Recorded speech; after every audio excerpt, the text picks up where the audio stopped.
আমার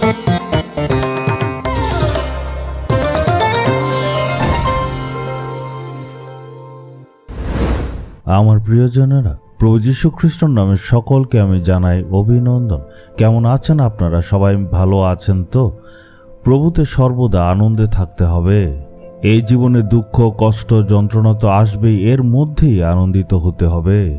আমরা যাতে আনন্দে থাকতে পারি, আমরা যাতে খুশিতে থাকতে পারি, এর জন্য প্রতিদিন বাক্য দ্বারা ঈশ্বর আমাদের সাথে কথা বলেন আর সান্ত্বনা দেন।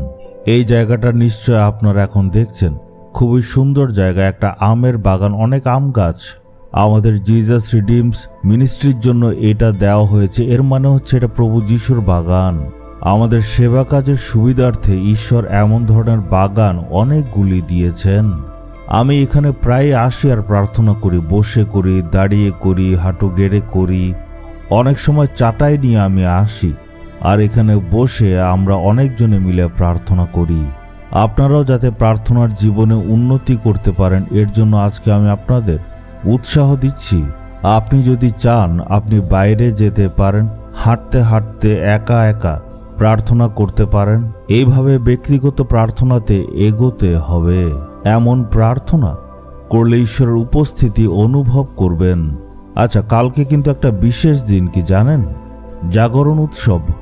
অনেক দিন ধরে আমরা জাগরণ উৎসব পালন করব। আপনাদের কোনো সাহায্য লাগলে এই সভাতে যোগ দিতে পারেন।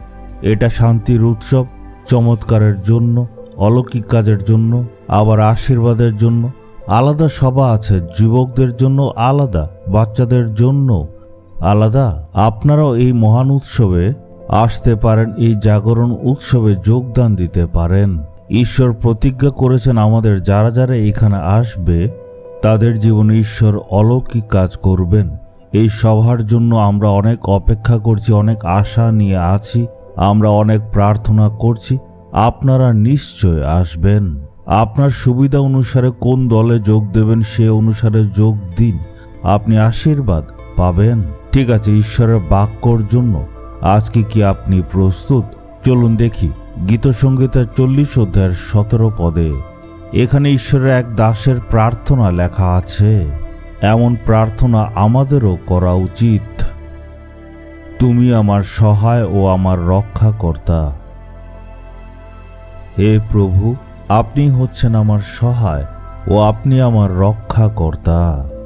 আপনার সহায়কের প্রয়োজন আপনার পবিত্রতার জন্য, সফলতা পাবার জন্য, জীবনে এগিয়ে যাবার জন্য একজন সহায়ক দরকার। আজকে ঈশ্বর আমাদের বলছেন, আমি তোমার সহায়ক, তোমার পড়াশোনাতে এবং তোমার ধার্মিকতাতে, তোমার জীবনে সাহায্য করার জন্য আমি কিন্তু সবসময় তোমার সঙ্গে সঙ্গে থাকব। প্রভু বলছেন, তোমার ব্যবসার মধ্যে সফলতা দিতে এবং পরিবারে আশীর্বাদ করার জন্য আমি প্রস্তুত। যেই মাত্র আমরা বলি, প্রভু এই জিনিসটা অসম্ভব, এটা আমার জন্য খুবই কঠিন, তখন প্রভু বলবে, আমি তোমাকে সাহায্য করব ও তোমার সঙ্গে থাকব। প্রভু বলছেন যে তুমি তোমার জীবনে এগিয়ে যা, আমি তোমার সঙ্গে আছি, সাহায্য করব। এইভাবেই সেবা কাজ এগোচ্ছে। আবার ঈশ্বর বলছেন, আমি হচ্ছি তোমার রক্ষাকর্তা। আজকে কোনো না কোনো একটা বাঁধন থেকে উদ্ধার দরকার। আমাদের চরম শত্রু হচ্ছে শয়তান।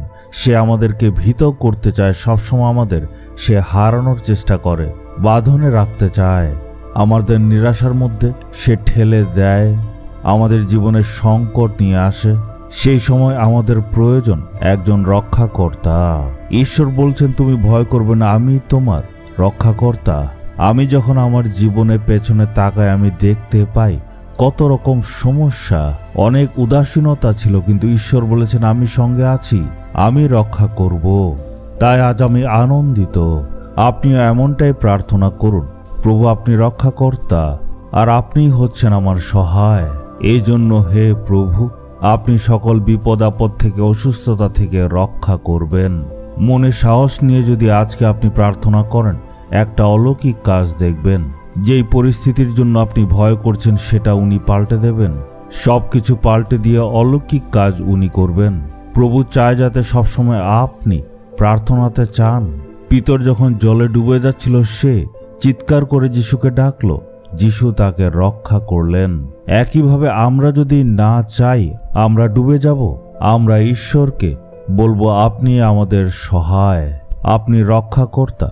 মনের মধ্যে বিশ্বাস নিয়ে আপনার বলতে হবে, হে প্রভু, আপনি হচ্ছেন আমাদের রক্ষাকর্তা। চোখ বন্ধ করে আমরা এখন প্রার্থনা করব, হে ঈশ্বর, আপনি আমার সহায়, আপনি আমার রক্ষাকর্তা। আমি যে বিপদের মধ্যে আছি আপনি আমাকে উদ্ধার করবেন। আমি বিশ্বাস করি প্রভু যীশু খ্রিস্টের নামে চাইলাম, আমেন, আমেন।